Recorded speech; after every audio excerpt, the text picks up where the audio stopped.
gonna say it up top, this is my favorite unsolved mystery of all time. It's my favorite mystery too. We don't know who he was, where he came from, or where he went. Hi folks, it's Ryan Burns, DB Cooper Sleuth, and today I'm going to be doing this reaction video to Watcher, to Ryan and Shane. They're back again. They did a DB Cooper video some time ago, 8 years ago I think, and it had some issues, and I did a reaction video to that, and today I'm just going to be doing a fact checking to their latest video. These guys are pretty funny and they do a lot of work, so I'll try not to be too difficult, but I will be pedantic. That is what I do.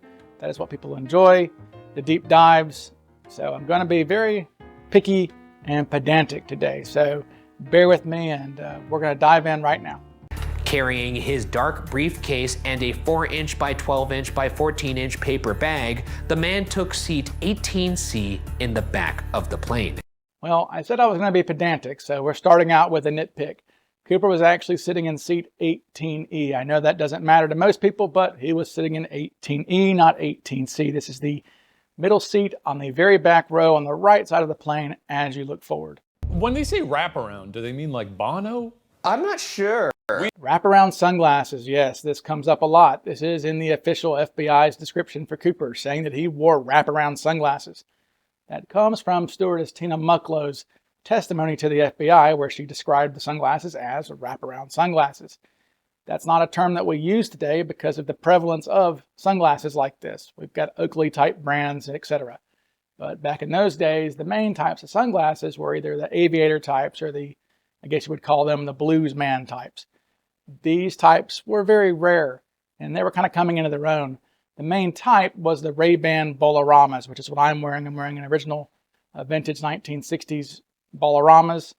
Dirty Harry wore sunglasses like these, but Cooper was definitely wearing something very similar to this. If not Bolaramas precisely, then he was wearing some sort of knockoff. I guess it would make sense that he would be wearing wraparounds if he's going to jump out of a plane. Yeah, Cooper was not wearing sunglasses when he jumped out of the plane. I can almost guarantee you that. He was probably wearing goggles. Where'd these goggles come from? They probably came from his mystery bag. That was a paper bag that Cooper had with him, contents unknown. But whatever was in this bag was never used during the actual hijacking part itself. So whatever was in this bag must have been used for his escape or his parachute jump.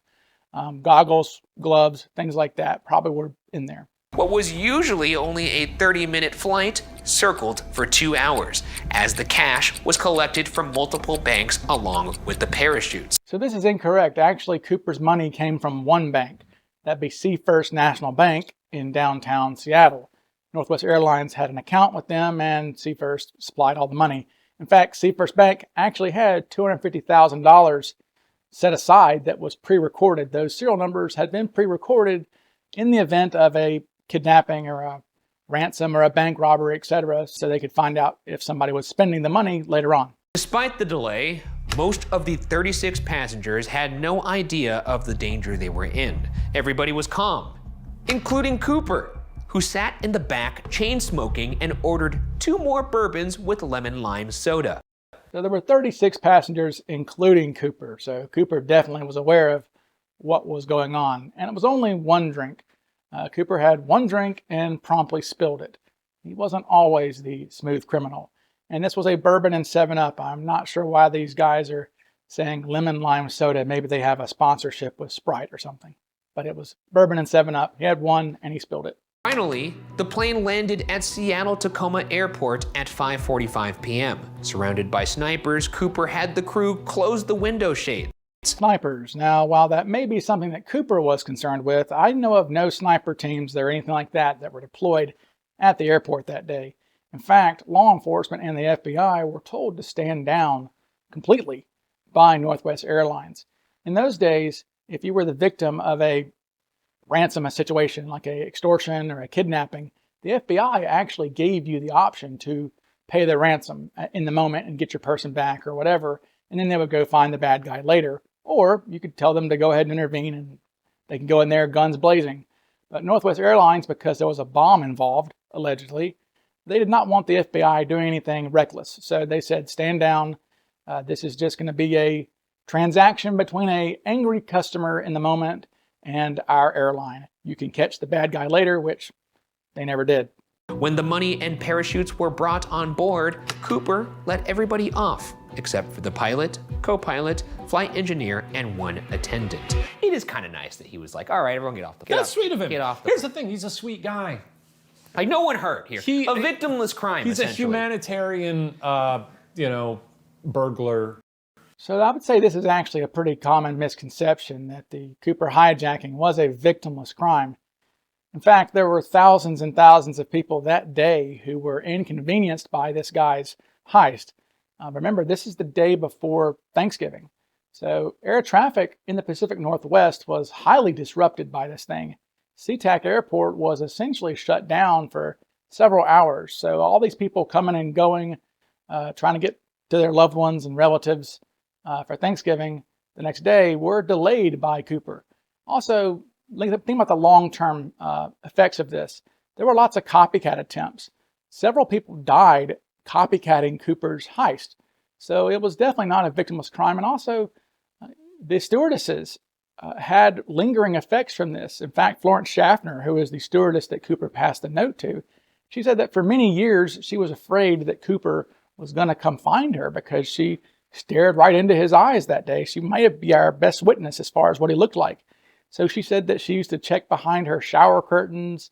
She would look in her closet before she would go to bed, even check under her bed, afraid that Cooper was in her house. Things like this, just kind of lingering PTSD. And some people have this notion that he is this lovable rogue, that D.B. Cooper is this guy who stuck it to the man, that he's Han Solo in a business suit. But in actual fact, the guy was a criminal. Let's look at the things he did that day. Extortion, kidnapping, armed robbery, aircraft piracy. So not a good guy. I mean, he was a criminal committing a criminal act. And in fact, this was a death penalty case at the time.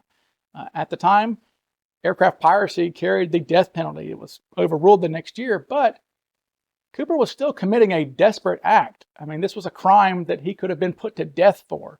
So to think that he was just a regular guy who was sticking it to the man is probably not true. He was an experienced criminal to some extent, for sure. And then jumped out of the aft staircase with 2 parachutes, the money, the letter he gave the flight attendant, and the bomb into the stormy night below. So Cooper actually only jumps with 1 parachute that night. The reserve chutes that he had requested, Cooper called them front chutes, were like this. Now these things clip on to your main parachute with these little clips here. All right. Now the problem is Cooper's backpacks that he was given did not have the appropriate D-rings, we call them D-rings, these little rings that these clip onto. So Cooper could not have jumped with the reserve chutes that he was given.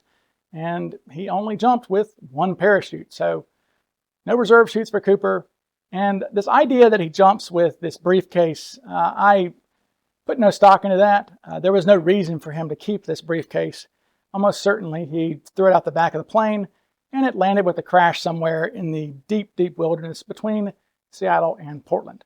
In fact, the FBI definitely believed that Cooper threw out the briefcase bomb because they sent the SR-71 after it. That's right, the U.S. Air Force volunteered as a training mission to look for Cooper's briefcase back in early 1972 along the flight path. And the SR-71 flew 5 missions looking for Cooper's briefcase, but they were never able to take any photographs because, if any of you are familiar with the Pacific Northwest, there was constant cloud cover on all 5 of those missions. While reaching out to the press, it's believed somebody mistakenly called him DB Cooper instead of Dan. Once DB was published, the name stuck. Dan Cooper to DB Cooper. Yeah, this is very serendipitous because, for sure, DB Cooper sounds a lot cooler than Dan Cooper. And the way this happened is that there was a reporter for the United Press International named Clyde Japin. He was eavesdropping that night on local law enforcement frequencies, and he picked up one outside Portland where they were talking about going to see a guy named DB Cooper to see if he was at home. This was Daniel Barry Cooper. He was a local young fella who had come back from Vietnam a little bit troubled, and he had committed some minor crimes, things like that. So they were thinking, well, Dan Cooper is this guy's name. Maybe that's Daniel Barry Cooper. Maybe that's DB Cooper. So Clyde Japin is eavesdropping, and he hears this talk about DB Cooper. So that went into his article. this DB Cooper thing, and it stuck, and the rest is history. Ingram later recalled, quote, "I took my arm and I raked it along the sand, and then I felt something fluffed up in the sand," end quote. It was $5,800 in $20 bills. So it was actually $6,000, not $5,800. We know this now because Brian Ingram, the young lad who found the money, had some of his fragments checked in recent years, and there were serial numbers that were not recorded during the original time when they were examining the money with the FBI. So there were 10 serial numbers that were missed, which is $200, and that's the extra money. So it was actually $6,000 that was found on Tina Barr that day. 3 packets of $2,000 apiece bundled together with rubber bands, $6,000, not $5,800. If I were Dan, I would take a chunk of that money that I got and I'd leave it somewhere so people would think that I died. That's good. What Shane is saying here, this idea that Cooper buried the money there to throw off the FBI, that used to be an idea that was pretty universally mocked within the, we call it the Cooper community, people who investigate this, because why would Cooper bury $6,000 10 miles away from where he jumped? And yes, this money was found on the banks of the Columbia River 10 miles away from where the plane ever was. So how did it end up there? Well, the most common idea would be that it washed up there. But there's some problems with that. So this money has actually been examined by a scientist, Tom Kay, with an electron microscope. And it's been determined that the money did not get wet in the wintertime. How do they know this? Well, the money has microscopic organisms on it called diatoms. And diatoms will bloom in the spring or they'll bloom in the winter. These are microscopic organisms that live in the Columbia River. But when the money was examined, it had the springtime species on it, not the wintertime. Now remember, Cooper jumps in November, so if the money had made its way into the Columbia River to wash up downstream, it would have these winter diatoms on it, but instead it has these springtime diatoms on it, so it didn't get wet during the hijacking. Second, maybe the money got pushed there by a flood. Well, if that was the case, then you would find silt on the money. Think about during a flood, all the brown water, that's silt, that's mud being churned up, dirt. And there are no silt particles on the money that's been examined, so it didn't get pushed there by a flood. And besides, money doesn't float. Bundles of money don't float. Maybe a dollar bill will float, but if you put $6,000 rubber banded together into a river or into your bathtub or into a lake, it will sink within 5 minutes. So how'd the money get there? It didn't get there by natural means. Well, then maybe somebody must have put it there. We can't say that for certain. There are other theories about how it would have gotten there naturally, but modern science is kind of leaning toward that money being put there for some reason. And we just don't know why. The Tina Barr mystery is almost as big of a mystery as who Cooper was himself. 200,000. In the 70s? Adjusted for inflation, do we have that? As of today, I think that would be $765,293.69. That estimate is far too low, $700-something thousand. No, if you go to multiple inflation calculators online, $200,000 in 1971 is roughly $1.5 million today. Theory 1, he died in the jump. I do like how the FBI is like, we can't figure out who it was. He probably died, that's what it was. Yeah. That's basically what they just said. They're like, yeah, it doesn't really matter who he was because he's dead. So this is another misconception about the Cooper case, is that the FBI thinks that he died. Well, I've interviewed several of the FBI agents who worked this case, and as far as I can tell, only one FBI agent who ever worked this case ever went on record saying that he thought Cooper died that night, or that the odds were higher that he died than lived, and that'd be Larry Carr. And if you're interested, I have a 3.5-hour interview with Larry Carr, who was, again, one of the agents who was given this case. I talked to him for quite a length of time. You can go to my videos, go to my lives, and you can see where I had this discussion with him. Larry's a great guy and a friend, and yeah, he thinks Cooper died that night, but all the other agents that I've talked to, and if you read the memos of the agents who have passed away, who have died, they all assumed that he lived. In fact, yes, parachuting is quite safe. Fatalities in parachute jumps are really rare. If you look at the USPA, the U.S. Parachute Association statistics, only 1 in 100,000 skydives ends in a fatality. And now we know that Cooper actually had a pretty good parachute with him. The recent release of the FBI files from the investigation indicate that he had a NB6 parachute, a emergency bailout parachute. These are parachutes that are specifically designed for pilots who are being shot down. So you're in a death spiraling, flaming aircraft and you're not a parachutist, you're just some Air Force pilot. It's going to save your life. You pull the ripcord, it will open. And that is what Cooper was given. He had an emergency parachute, essentially.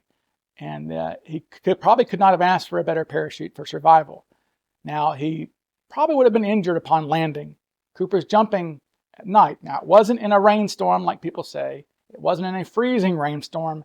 On the ground that night, it was about 44 degrees. So he's not going to freeze to death or anything like that. And it was not a storm. There were light rain showers, according to the National Weather Service. But he's still jumping at night, so he's probably going to be injured when he hits the ground. He can't really see the ground coming up at him, and there was cloud cover all the way down to 1,500 feet, so he can't even see what's below him. He could have seen some city lights glowing through the clouds, but no, he could not see what was below him. So I don't think he died that night, but he probably was injured. They then spend some time talking about the multiple letters that were received by newspapers claiming to have been from Cooper. I've never put any stock into these letters, and I like what Shane says. At that point, he's just taunting them, and he doesn't seem like a guy who taunts. He seems like a guy who wants to vanish with his money. He then goes into another letter that was received where the author claimed that he left no fingerprints, wore a toupee, and that he wore face putty makeup. We have FBI files from the interviews given by the witnesses and the stewardesses to the hijacking, and they were pretty adamant that Cooper was not wearing makeup and that he definitely was not wearing a toupee. In fact, a couple of the stewardesses wore hairpieces. They wore those big bouffant wigs you see from the 1960s and 70s. And they said that they pay attention to passengers who have hairpieces, that it's obvious.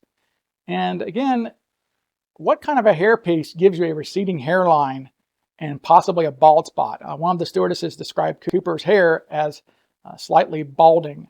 Okay, and several people commented on his receding hairline. He had hair similar to mine, but it was his natural hair. Like I said, I don't know of any toupees that would give you a bald spot, but apparently Cooper had a slight bald spot because he was described as slightly balding. So no toupees, no hairpiece. Suspect 1, Vince Peterson. Oof. Vince Peterson. Vince Peterson. This is probably, in my estimation, the single worst suspect that has ever been put out to the media as being Cooper. This is terrible.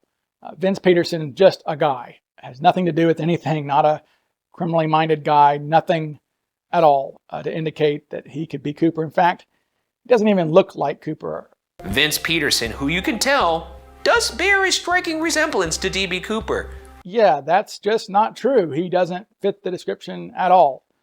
In fact, if you look at his draft card from World War II, Vince Peterson is listed as blonde-haired, blue eyes, and he did have bright blue eyes. He is not dark-complected. Remember, Cooper was described as being maybe of Latin descent. One of the passengers said he looked a quarter Mexican or Native American, so Cooper has some ethnic flavor to him. Vince Peterson is a white dude with blue eyes and blonde hair. Vince Peterson was also missing half of his pinky finger. So if he's Cooper, you would think that you're going to disguise yourself or do something to hide this very distinguishable trait. You'd wear gloves or something like that. But the idea that he's Cooper is just silly. Back in 2007, citizen sleuths had just used an electron microscope to discover north of 100,000 particles on D.B. Cooper's tie, including metals utilized in Boeing.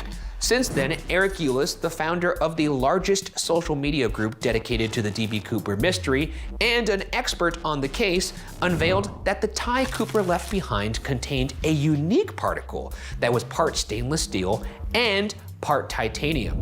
He traced it to the Crucible Steel of Pennsylvania, the main supplier of titanium and stainless steel for Boeing's aircrafts in the 60s. Contacting Crucible Steel, Eulis was able to discover that only 8 researchers worked on those specific metal type projects at the time. Yeah, this is just wrong. This has been proven wrong. This idea that there were 8 guys who could have been around these particles, that's been soundly debunked. And Eric Eulis himself, the man who did promote Vince Peterson, has now moved on, and Vince Peterson is no longer a suspect. Not that he ever was, but even the one person in the world who thought he was D.B. Cooper has since moved on. So this guy shouldn't be on this list. Turned over. He parts his hair on the other side. Next. Suspect 2, Richard Floyd McCoy. Previously on D.B. Cooper Sleuth. After several hours of pouring through hundreds of pages of FBI files, I get a hit. All right, here we go. On November 3rd, 1971, Richard Floyd McCoy Jr.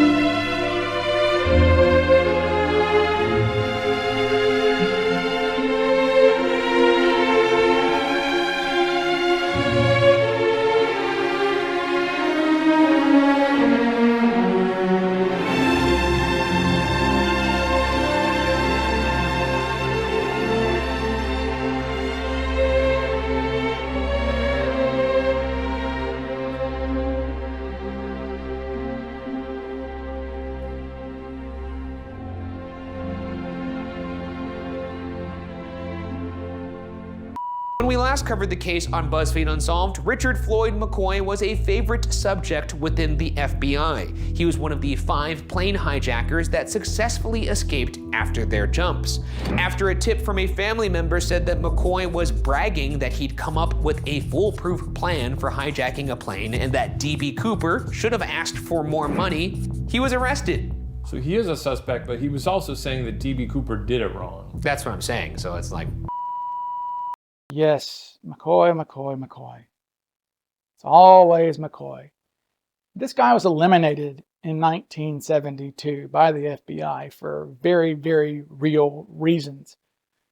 At some point in the 80s, a couple authors who were rather unscrupulous individuals wrote a pretty inaccurate book about D.B. Cooper and about the connection with Richard Floyd McCoy Jr.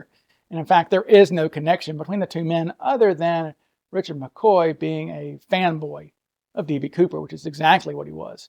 He became obsessed with the Cooper hijacking. His sister-in-law said he talked about it all the time. He was a skydiver himself and a military guy, and maybe had, I guess, delusions of grandeur. I don't know, but McCoy got into skyjacking. McCoy was a criminal justice major at BYU at the time. He had come back from Vietnam, and he actually wrote a term paper on skyjacking in the spring of '72. That's what he was working on. I don't know if he ever turned it in because he committed his hijacking in April, but he was writing a term paper on skyjackers. And he determined that there's no way to stop a skyjacking like this if you do it right. So he decided to do his own Cooper heist and even told people, hey, if I did this, I would do it this way, I would do it this way. So that's why he was only out and about for about a day and a half after he jumped out of his plane with $500,000, and that's why he was caught. But another reason that is just obvious for why he's not Cooper is that all of the witnesses said this guy is not our hijacker. All of the witnesses to the real D.B. Cooper, they were shown photographs, multiple photographs of McCoy, side profile, standing, up close, color photos, and they all said, no, that's not our hijacker. In fact, they pointed out specific differences between McCoy and Cooper, including McCoy's nose was bigger than Cooper. McCoy had less hair than Cooper. McCoy's ears stick out, all these other things. And another thing too about it, McCoy was a bad hijacker. He was nervous as he could be. Okay, he was dripping in sweat. He was not comfortable doing this to people. Cooper seemed to be comfortable doing this to people, extorting money out of them. But McCoy was not a criminal. This was his first major crime, and it showed. He was nervous as could be. He locked himself in the bathroom in the plane on accident, a hijacker, and a stewardess had to let him out. He was, as I said, his makeup was dripping off his face. In fact, his own pilots knew they were being hijacked before the hijacking even began. They called down to the ground and said, hey, there's a guy in the back of the plane who's very strange. I think we're about to be hijacked.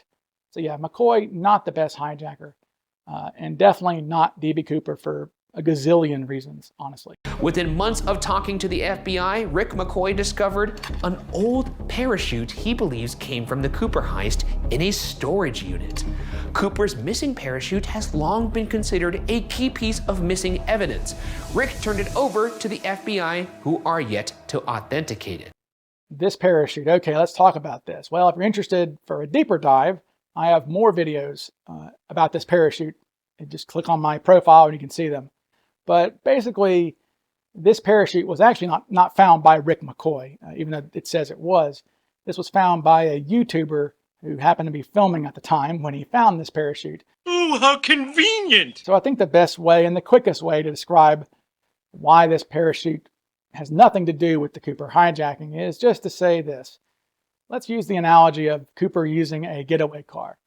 Let's say that Cooper was given a Ford Mustang to escape the crime scene. Let's just say Cooper says, hey, I want a fast car to get away. I want to get away instead of parachuting out. And they gave him a Ford Mustang. And for the past 50 years, we know it's a Ford Mustang that we're looking for. There is no doubt about it. We have the statements of the guy whose Ford Mustang it was. We have the mechanic of the Ford Mustang saying, yes, that was a Ford Mustang that the guy was given. Well, this parachute, this car that this guy found, was a DeLorean, okay? It was not a Ford Mustang. So it's the farthest thing you could be from a Ford Mustang. This was not D.B. Cooper's parachute. And don't hold your breath if you're ever expecting the FBI to comment on it, because the FBI do not comment on false leads that go nowhere. Imagine if every tip they got, they had to go do a press conference and release a statement about it. So no, you'll never hear anything about this parachute ever again from the FBI because it was not D.B. Cooper's parachute. Plain and simple. My hunch, this guy probably didn't do it. He did just hijack another plane. He did the other plane, which was cool. And then he immediately lost that money. Hey, this time Ryan gets it. Suspect 3, Lieutenant Robert W. Rackstraw.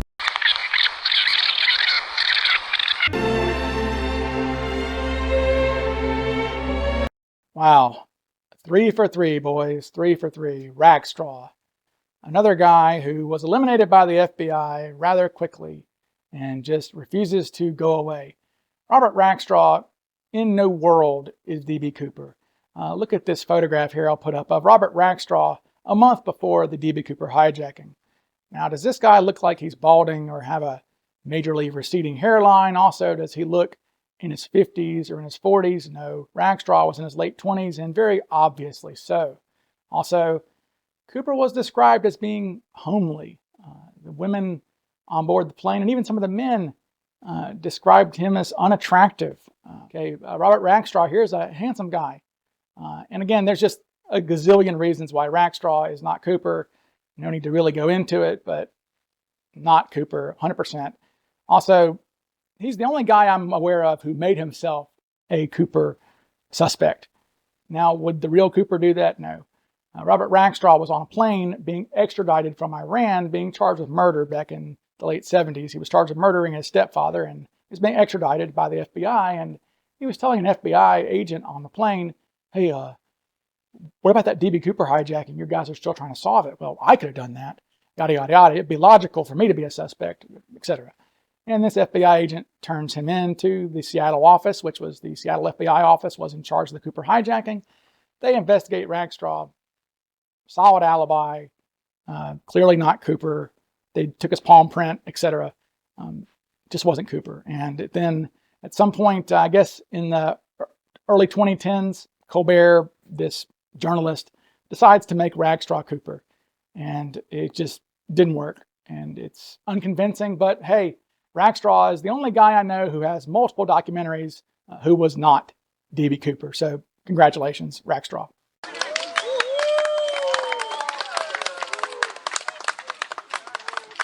In 2015, Bill Mitchell provided the description that led to the infamous composite.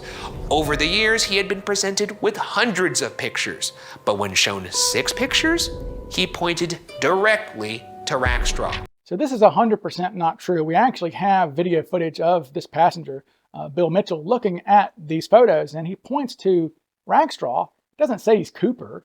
He points to Rackstraw and says, oh, that's McCoy.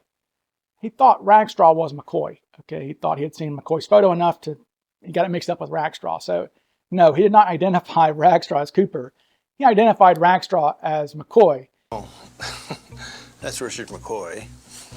And Bill Mitchell does not think that Cooper was McCoy, okay? In fact, we have Bill Mitchell's statement from back in '72 saying, no, McCoy is not Cooper, when he was shown McCoy's photograph. 8 more years, 2032. We'll keep doing this until we die. We hop back into the basement. What do you think is gonna happen first? We die or DB Cooper is figured out? I don't think we'll ever know. Well, I guess my favorite unsolved mystery will stay unsolved. Well, I guess that's it. There really wasn't a lot to be critical about in this video. The only main criticism that I would have for Ryan and Shane is if you do this video again in 8 years or so, as you're joking about, get some better suspects, not men like Rackstraw and McCoy who were literally eliminated by the FBI for really good reasons back in the 70s. They're not realistic suspects, and someone like Vincent Peterson, literally the worst suspect in the history of Cooperdom, I would say. There are realistic and plausible suspects out there, and I think that audiences would like to know about those guys, so that's that. But if you're interested in the Cooper case, you can check out my page. I've got lots of videos, lots of interviews. I do live shows every other week or so where we talk about the case, so come check it out. And for the rest of you, give me a like, give me a subscribe if you're not a subscriber, and I will talk to you guys again soon. Bye.